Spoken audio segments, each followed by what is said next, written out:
across the country is being developed by the PNM. And when the budget is read in a few weeks' time for fiscal year 2010, the Minister of Finance is going to have much more to say on that and to convince you that the PNM is living up to that expectation, so that by the year 2020, and in fact long before 2020, we are going to have the kind of infrastructure that places Trinidad and Tobago apart and above the countries of the rest of the world.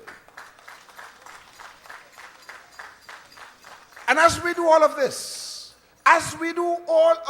my dear friends, the way we govern ourselves is very, very important to achieving the other objectives that we set. So that local government reform is important for us. So that reform of the country's constitution is important for us. That is the highest law of the land. At the local level, the system by which you govern at the local level, involving the people as much as possible in the governance of their own affairs and themselves. That is an essential part of our local government reform. Constitution reform, national reform, and it includes Tobago. Very interesting proposals for Tobago. It talks, my dear friends, about regional integration. We are not existing alone. We are part of the regional environment, which today is under so much pressure from developments in the international community entirely outside of their own borders. What is our position? How are we to fit into the region? How are we to make the region economically and socially stable? What will be the contribution of Trinidad and Tobago, a country with far more resources so far than all the other countries of the region? What are we going to do? What is going to be our contribution? How are we going to ensure that Caribbean peoples, one of the pillars on which the PNM was founded in the first place, integration, economic and political integration, how are we going to do this? What is going to be our strategy and our proposals for integration, economic, socially, and politically, of the people of the Caribbean?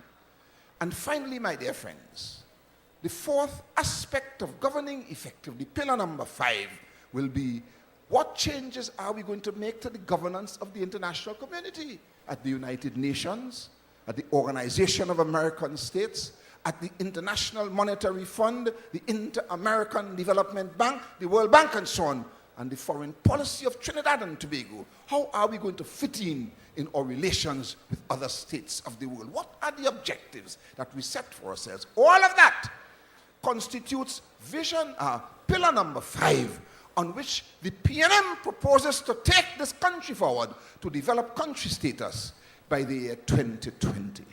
My dear friends, are you pleased with that approach of the PNM? Are you pleased, ladies and gentlemen? And so, as we look at these 5 pillars, 2 of these pillars, developing innovative people and enabling competitive business, 2 of these pillars, ladies and gentlemen, are relevant to a recent dispute that has broken out between the construction industry and the government of Trinidad and Tobago. May I say from the outset that the construction industry as it has developed has been responsible for the way the country has developed physically. They have built the schools, they have built the highways, they have built the construction industry, they have built almost everything that was built here. But ladies and gentlemen, we as a consequence have confidence in our local engineers, we have confidence in our architects, we have confidence in our quantity surveyors, we have confidence in our contractors. But as the world changes, unless we change in Trinidad and Tobago, we are going to be left behind. And the dispute that has broken out between the government and the construction industry is that the government is no longer prepared to allow some practices that have developed in that industry to guide what happens in this country. Unfortunately, we have come to a place where we are paying too much for the services that we get. We're not getting those services on time, and there are occasions in which some big question marks arise out of the quality. We're not looking for any war. What I want to say tonight is this, that when the economy was buoyant and the industry was fully working fully, we brought in foreign contractors here to increase the country's capacity and also to introduce new ways of doing things. Because the one thing we have to understand, as good as we think we are, we're not the best in the world yet. We're getting there. But we have to learn from what others have done. And one of the things we have done to achieve that is to bring foreign contractors into Trinidad and Tobago. And now, my dear friends, that the economic situation has turned around somewhat, I would like to say to the construction industry tonight that the government wants to work with you. The government is determined to work with you. The dispute that has broken out between UDCOT and others is nothing more than an attempt by UDCOT to bring about change in our society, change in the construction sector. That is what it is all about. It is not business as usual. So we're saying to the construction sector tonight, the government is determined to work with you. As the economic situation has now changed, we are anxious to get everybody together and let us agree on how we will proceed in the future.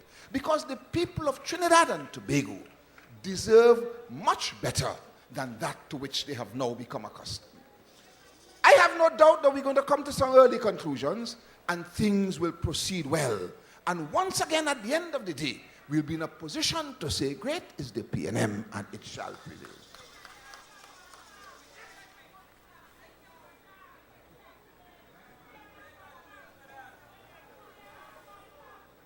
Man, it tastes like nectar. The second issue that I would want to briefly address tonight is this whole question of crime. We said it at the University of Woodford Square. We want to say it again tonight, that the government of Trinidad and Tobago is as concerned about crime as any other citizen. Our search is a relentless one in finding the solutions to it. If the solutions were easy, we would have solved the problem long ago. The solutions, my dear friend, are by no means easy. And it is not unique to Trinidad and Tobago. Look at so many other countries in the world that are experiencing the problem today. But what we can commit ourselves to is this. If we try A and A doesn't work, we're going to try B. And if B don't work, we'll try C, and we will try, and we will try, and we will try, my dear friends, until we solve that problem in the interest of the people of Trinidad and Tobago. 2 interventions. Recently, we took possession of a report from a retired general of the Canadian Armed Forces, Major General Cameron Ross. An excellent report already considered by the National Security Council, already approved by the cabinet, and we have begun to implement it. What it has done, and a statement is going to be made by the Minister of National Security very shortly in the Parliament, it has brought about a new structure for the conduct of our security business. A structure that attempts to bring a greater measure of efficiency to the conduct of our crime and security affairs. And an approach, my dear friends, that stands a much better chance of success than the successes to which we have now become accustomed in this matter. And the second point is one we discussed here in the party school. We discussed the question of a Ministry of Justice. Remember that? A Ministry of Justice is, among other things, a major intervention in dealing with the issue of crime. It is a major intervention in that direction. And that, among other things, a Ministry of Justice has the responsibility to provide all that is required to an independent judiciary to conduct its independent affairs independently of the executive or any other external influence. A Ministry of Justice. It is a most important new idea. So there you go. Quite recently,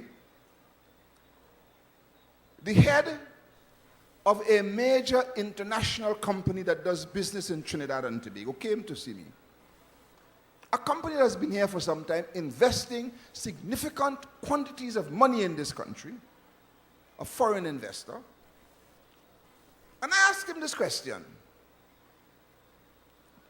Why is it that year after year, your company continues to make major investments in Trinidad and Tobago? Why is that so? And the first thing he said to me was, We continue to do it because Trinidad and Tobago